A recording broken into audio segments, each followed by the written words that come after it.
Hello नमस्कार, मैं हूं आशीष और मैं आपका वेलकम करता हूं कनेक्टिंग डॉट्स पे। नाउ आपको पता है भारत बांग्लादेश बॉर्डर पे कौन से सिक्योरिटी गार्ड काम करते हैं? नाम है बीजीबी। अब इमेजिन करिए शेख हसीना के अगेंस्ट जो स्टूडेंट प्रोटेस्टर्स प्रोटेस्ट कर रहे थे, वही स्टूडेंट प्रोटेस्टर्स कल रात को ढाका यूनिवर्सिटी में आगजनी करते हैं। और उसके बाद अब मोहम्मद यूनुस के साथ आपको एक ग्रुप दिखता है स्टूडेंट लीडर्स का। उनमें से एक स्टूडेंट लीडर इस ग्रुप को, इस पूरे मॉब को कहता है कि आप शांत हो जाइए, आप वायलेंस मत करिए। तो पता है ये बंदे क्या कहते हैं? ये कहते हैं भाई तुम फेक हो। दोस्तों, ये इमेजेस आ रही हैं ढाका यूनिवर्सिटी से, वही ढाका यूनिवर्सिटी से जहां पे ये स्टूडेंट प्रोटेस्ट मूवमेंट शुरू हुआ था। और ये सिर्फ एक दिन बाद होता है। कब? जब एड खत्म हो जाता है। मैं आपको एक पॉइंट बार बार बता रहा हूं कि हर स्टूडेंट लीडर मोहम्मद यूनुस जो भी पावर में अभी हैं, वो सिर्फ एक कारण से पावर में आए हैं, पैसा कमाने के लिए, और कुछ नहीं। सेकंड ऑब्जेक्टिव ये है कि हम ज्यादा से ज्यादा दिन तक पावर में रहें ताकि हम पैसे कमा सके। मतलब they want to plunder Bangladesh. मैं तो ये मानता हूं कि शेख हसीना पहले प्लंडर कर रही थी, अब ये प्लंडर कर रहे हैं। और इसीलिए आप देखिए, क्या ये मियर कोइंसिडेंस है कि जैसे ही पैसे टाइट किए गए, प्रोटेस्ट होना शुरू हो गया। और दोस्तों, इसीलिए मैं आपको कह रहा हूं कि भारत को चेस पसंद है और यूनुस बेबी को बेस पसंद है, और बेस की आवाज उसकी कान के पर्दे फाड़ देगी। दोस्तों, कहानी बहुत जल्दी एस्केलेट करने वाली है। ये जो स्टूडेंट प्रोटेस्टर्स थे, जिनके ऊपर आपने 4 बटालियन, हाँ 4 बटालियन इन्होंने डिप्लॉय कर दिए, पता है किस चीज के? बांग्लादेश बॉर्डर गार्ड्स के। वही सिक्योरिटी गार्ड्स जो भारत के बॉर्डर पे खड़े रहते हैं, जो रेडिकल्स के साथ काम करते हैं, स्मगलर्स के साथ काम करते हैं और विलेजर्स को उकसाते हैं, वही बॉर्डर गार्ड्स। इमेजिन करिए आप अपनी यूनिवर्सिटी कैंपस में अपने बॉर्डर गार्ड्स डिप्लॉय कर रहे हैं। That is the reality of Bangladesh.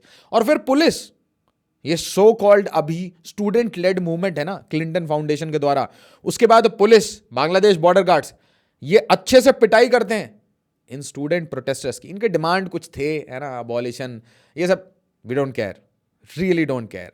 और ये पूरी जो कहानी है कि हमारे 5 डिमांड है, हमारे 10 डिमांड है, in what ever form, India को इससे क्या मतलब है? बट यहां पे ध्यान से देखिए, जब इनके सामने Hasnat Abdullah, leader of anti discrimination student movement, ये जब सामने आता है, तो बाकी लोग क्या कहते हैं?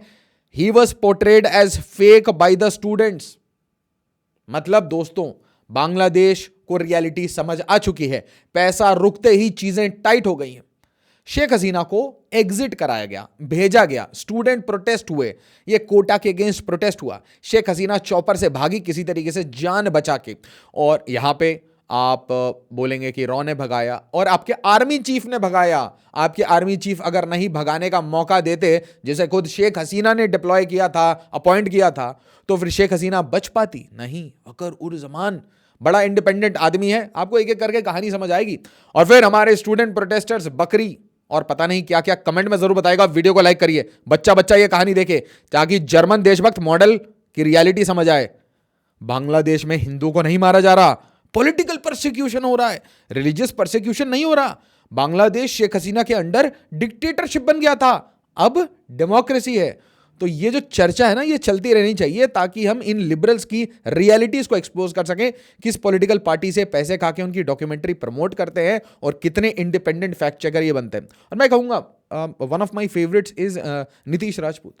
आप देखिए उनका काम, आप उनका काम देखिए, बिल्कुल कट टू कट काम करते हैं, बिल्कुल cut to cut, no left no right, बिल्कुल। जो भी नेशनल इंटरेस्ट की बात होगी उसके बाद डिस्कशन जरूर करेंगे और फैक्ट के ऊपर बात करेंगे ना। यहां देखिए आप कि कोई डक लेके जा रहा है, ठीक है, कोई ये स्वान है, डक है, व्हाटएवर, मछली लेके जा रहा है। उसके बाद मोहम्मद यूनुस आ जाता है, केयर टेकर।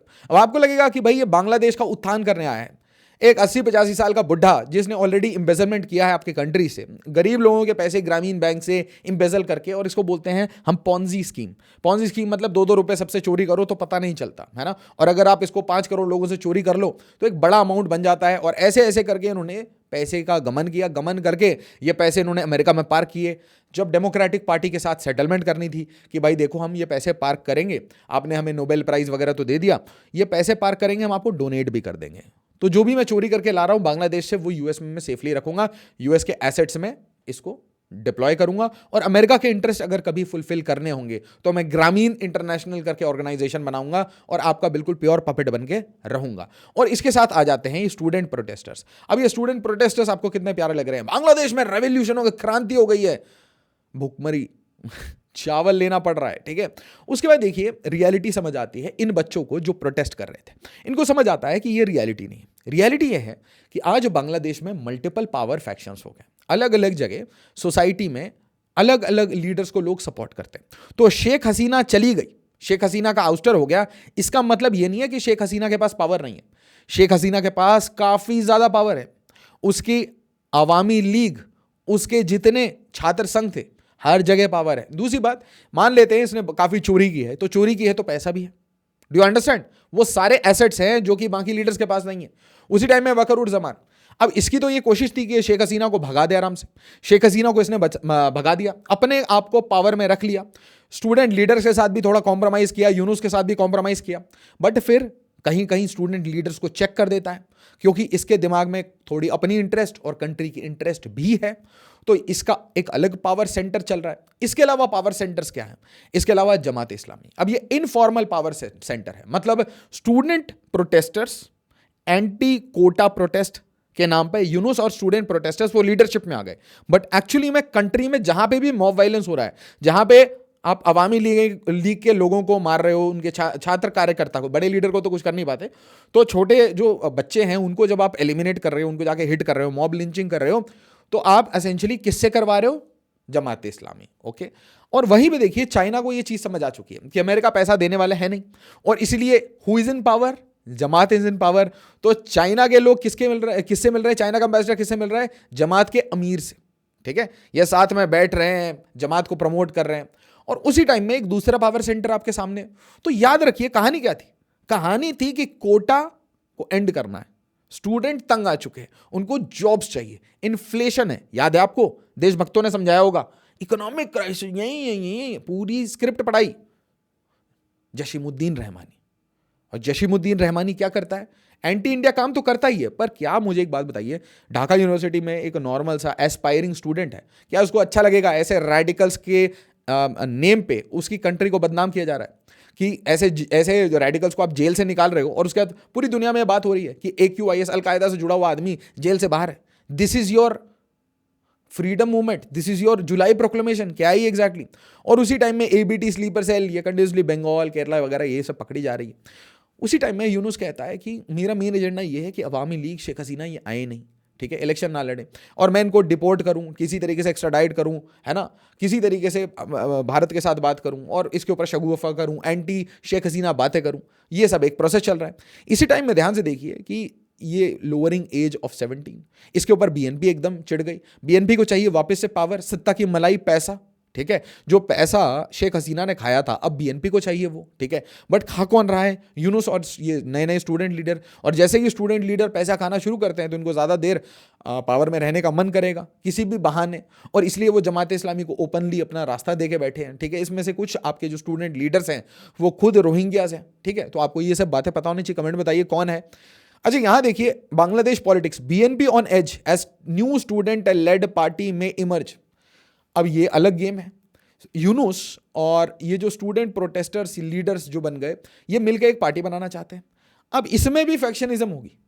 यूनुस है बुढ़ा, यूनुस के इंटरेस्ट है अमेरिका के साथ, और ये जो नए लड़के हैं इनके इंटरेस्ट क्या है? हमें जहां से पैसा मिल जाए। तो कल चाइना पैसा दे देगा तो चाइना से ले लेंगे। Yunus is a puppet of democratic party of USA, पर बाकी लड़के हैं we will be sold to the highest bidder. जो पैसा दे दे, चाइना, भारत, पाकिस्तान, कोई पैसा दे दे, हम बिक जाएंगे, ठीक है।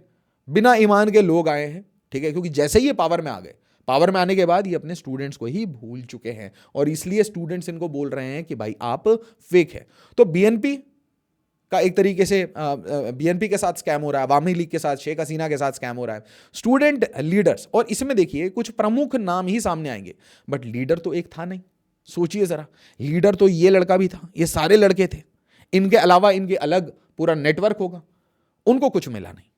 तो कुछ लोगों को लाइमलाइट मिल गई, तो अब इनमें अंदर से भी जो नेचुरल सी बात है, किसी भी पार्टी में एक डिसग्रंटमेंट होती है, भाई गुस्सा है होता है, ये क्यों आगे बढ़ गया, ये क्यों इतना लाइमलाइट ले रहा है, ठीक है, क्योंकि ऐसा तो है नहीं ना कि एक कोलिशन बना के एकदम यूनाइटेड फ्रंट। तो आज बांग्लादेश के फैक्शंस को आप समझ जाएंगे ना, आर्मी में क्या चल रहा है, उनकी इंटेलिजेंस में क्या चल रहा है, आईएसआई क्या खेल रही है, तो आपको एक चीज समझ आ जाएगी कि यहां पे जैसे ही यूएस एड का पैसा खत्म हुआ, गेम शुरू हो गया। चेस आराम से भारत खेल रहा है, चाइना अपना जिसको भी खरीद सकता है खरीद रहा है, सोच रहा है इसको भी खरीद लेते, उसको भी खरीद लेते, चलो कोई बात नहीं, ये गिर जाएगा तो उसको भी खरीद ले। चाइना का चेकबुक डिप्लोमेसी है, doesn't care and doesn't understand, कोई फर्क नहीं पड़ता, बस चेकबुक लेके, क्योंकि उनका मेन एजेंडा आपकी कंट्री को कंप्लीटली कंट्रोल एंड ओन करना है। तो बाई ओनरशिप दे कंट्रोल। आप बोलते थे ना रॉ के थ्रू भारत कंट्रोल करता है आपको, चाइना चेक के थ्रू कंट्रोल करता है। तो आपके सारे लीडर्स को एक साथ एक बड़ा चेक लिख के दे देगा या फिर इंडिविजुअल चेक लेके सबको कंट्रोल करेगा। नाउ यूनुस की प्रॉब्लम क्या है? यूनुस ने कहानी बताई थी कि भाई वो बहुत महान इकोनॉमिस्ट है और बांग्लादेश में इकोनॉमिक टर्मोइल है, जॉबलेसनेस है, इन्फ्लेशन है और वो ये सब कुछ ठीक कर देगा। बट हुआ क्या है? हुआ यह है कि खाना पीना ये सब इंपोर्ट करना पड़ रहा है, क्राइसिस है, पाकिस्तान से एक्सपोर्ट इंपोर्ट खेल रहे हैं, पाकिस्तान से टू एंड फ्रो, है ना। अब कुछ दिन के बाद बोलेंगे भाई वीज़ा की भी ज़रूरत नहीं है अगर पाकिस्तानी यहाँ आना चाहते हैं, बांग्लादेशी पाकिस्तान में जाना चाहते हैं। तो अब आप ध्यान से सोचिए कि earlier you were being compared with India, आज आप देखिए आप कटोरी वाले कंट्रीज के साथ कंपेयर होना शुरू हो चुके हैं। उसी टाइम में speculation rife over coup against Bangladesh army chief. Bangladesh army chief जिसको अपॉइंट किया था इसने, शेख हसीना ने, बांग्लादेश का प्रेसिडेंट, उसको हटाने की बात हो रही है। तो बांग्लादेश का प्रेसिडेंट, बांग्लादेश का आर्मी चीफ अब वो यूनुस को खटक रहा है। बट यूनुस को बीएनपी भी खटक रहा है, यूनुस को अवामी लीग भी खटक रहा है और यूनुस बस जमात को फ्री रेन दिया हुआ है। बट जिस दिन जमात बोलेगा कि मुझे भी पॉलिटिक्स में उतरना है तो यूनुस क्या कहेगा? क्योंकि यूनुस को तो अमेरिका के इंटरेस्ट फुलफिल करना है, स्टूडेंट प्रोटेस्टर्स को तो अपने पैसे कमाने हैं, उनको कोई मतलब नहीं है स्टूडेंट्स से जो ढाका यूनिवर्सिटी में अभी भी हैं। और उसी टाइम में आईएसआई चाह रही है कि भाई इस बंदे को हटा के एक प्रो आईएसआई, ठीक है, उनका जो इंटेलिजेंस चीफ है उसको आर्मी चीफ बना दिया जाए, एक कू हो जाए यहाँ पे फटाफट, जैसे पाकिस्तान की रीत रही है वैसे ही बांग्लादेश की रीत रही है, तो वो काम हो जाए। इसलिए आईएसआई इतना इंटरेस्टेड है, ठीक है, उल्फा को रेजुविनेट कर रहा है। कोई क्वेश्चन है तो आप मुझसे पूछ सकते हैं मेरे इंस्टाग्राम पे, अगर वर्किंग प्रोफेशनल है तो लिंक्डइन पे, और वीडियो की नोटिफिकेशन चाहिए तो मेरा टेलीग्राम ग्रुप ज्वाइन करिए। सिविल सर्विस की प्रिपरेशन कर रहे हैं, ज्वाइन कर सकते हैं फाउंडेशन बैच करोल बाग में, हिंदी मीडियम में मुखर्जी नगर, उत्तर प्रदेश के प्रयागराज और बिहार के पटना में। नाउ रोहिंग्यास इनके अंदर है। यहां तो मैंने आपको बताया इतने सारे फैक्शन हैं जिनको पावर चाहिए, पैसा चाहिए, जिनको एब्सोल्यूट कंट्रोल चाहिए, और यूनुस और स्टूडेंट प्रोटेस्टर्स, इनके बीच में जब दरार आएगी तो आपको क्लैरिटी से समझ आ जाएगा। क्योंकि यूनुस अमेरिका का पपेट है, अगर स्टूडेंट्स को चाइना ने खरीद लिया गेम चेंज हो जाएगा। Do you understand what is happening? हर बंदा दूसरे बंदे पे ट्रस्ट नहीं करता, कोई भी पार्टी दूसरी पार्टी पे ट्रस्ट नहीं करती, और गलती से अगर बीएनपी प्लस अवामी लीग हो गया तो कहां जाएगा यूनुस? क्योंकि यूनुस का गेम है कि मैं तीसरा फ्रंट बनाऊं, एक तीसरी पार्टी बनाऊं। भारत में भी हुआ था जेपी आंदोलन, कहां है जेपी आंदोलन? समझिए, तो अमेरिका ओरिएंटेड ऐसे जितने गेम्स होते हैं वो इवेंचुअली फेल होते हैं। अफगानिस्तान में इन्होंने यूनिटी गवर्नमेंट बनवाई थी अशरफ गनी की, आ गया Taliban.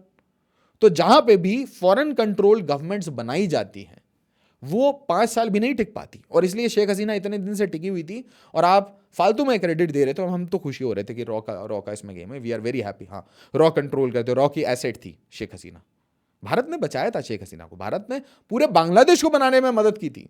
Sheikh Hasina happened to be one of the most important families of Bangladesh, उनको भी मदद की, उनकी जान बचाई, पढ़ाया, ऑल दोज थिंग्स। बट सिर्फ शेख हसीना को नहीं, थिंक अबाउट इट, वो जो आप इलाज कराने आते हैं बंगाल में हमारे हॉस्पिटल्स में, Fortis, Apollo, anywhere you come, तो वो भी तो हेल्प हो रहा है। You don't understand these things, but ठीक है। तो रोहिंग्यास जो हैं वो ट्रैप्ड है अंदर, और रोहिंग्यास का काम चल रहा है बॉर्डर पे। उसी टाइम में आप देखिए चिटागोंग हिल ट्रैक्ट्स में क्या चल रहा है, चिटागोंग हिल ट्रैक्ट्स में इंसर्जेंसी चल रही है, वायलेंस चल रहा है। और ये जो रोहिंग्यास हैं ये लड़ किसके साथ रहे हैं? अरक्कन आर्मी के साथ।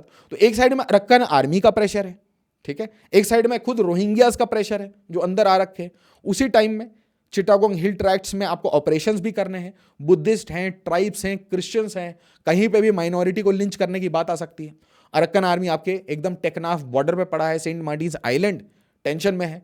उसी टाइम में देखिए आपकी हालत यह है कि आपको ढाका यूनिवर्सिटी में बांग्लादेश बॉर्डर गार्ड्स डिप्लॉय करने पड़ते हैं। आपको यह बोलना पड़ता है कि 18 कोटि मानुष हैं, है ना, हम बीएसएफ से लड़ जाएंगे। और उसी टाइम में आप देखिए इंडिया प्रिपेयर कर रहा है to expand the chicken neck corridor. तो चारों तरफ से आपको एक चीज समझ आएगी कि बांग्लादेश में चेंज तो आ गया, बट वो चेंज किस डायरेक्शन में जा रहा है उसमें कोई कोहेरेंस नहीं है। और ये कोहेरेंस थोड़े दिन और चला, और याद रखिए कोहेरेंस तभी तक दिखता है जब तक पैसे कहीं से आ रहे होते हैं। ये सेल्फ सस्टेनिंग मॉडल नहीं है स्टूडेंट प्रोटेस्टर्स का। जब तक आपको कोई फंड नहीं करेगा, कोई स्टूडेंट प्रोटेस्ट मूवमेंट किसी भी इलेक्टेड प्राइम मिनिस्टर, प्रेसिडेंट या कोई भी इंसान को डिथ्रोन नहीं कर सकता, याद रखिएगा। तो अगर किसी को आपने डिथ्रोन किया है और इतने पावरफुली किया है, तो आपके पीछे एक पावरफुल हैंड है, और अब वो पावरफुल हैंड डोनाल्ड ट्रंप के हाथ में है। और डोनाल्ड ट्रंप कह रहा है nothing doing, make America great again, focused on Mexico, focused on Canada, focused on Greenland. Who is Bangladesh? Where is Bangladesh? Where the hell is that micro finance guy? Do you understand that? आप students हैं तो आपको बहुत सारी चीजें समझ आएंगी। Alignment अगर यूनुस के साथ कर रखी है, स्टूडेंट प्रोटेस्टर्स के साथ कर रखी है, तो अपने सोशल मीडिया अकाउंट डीएक्टिवेट कर दीजिए और न्यूट्रल हो जाइए कुछ दिन के लिए। कुछ भी हो सकता है। वीडियो को लाइक, शेयर और सब्सक्राइब जरूर करिएगा। एज ऑलवेज, जय हिंद, जय भारत।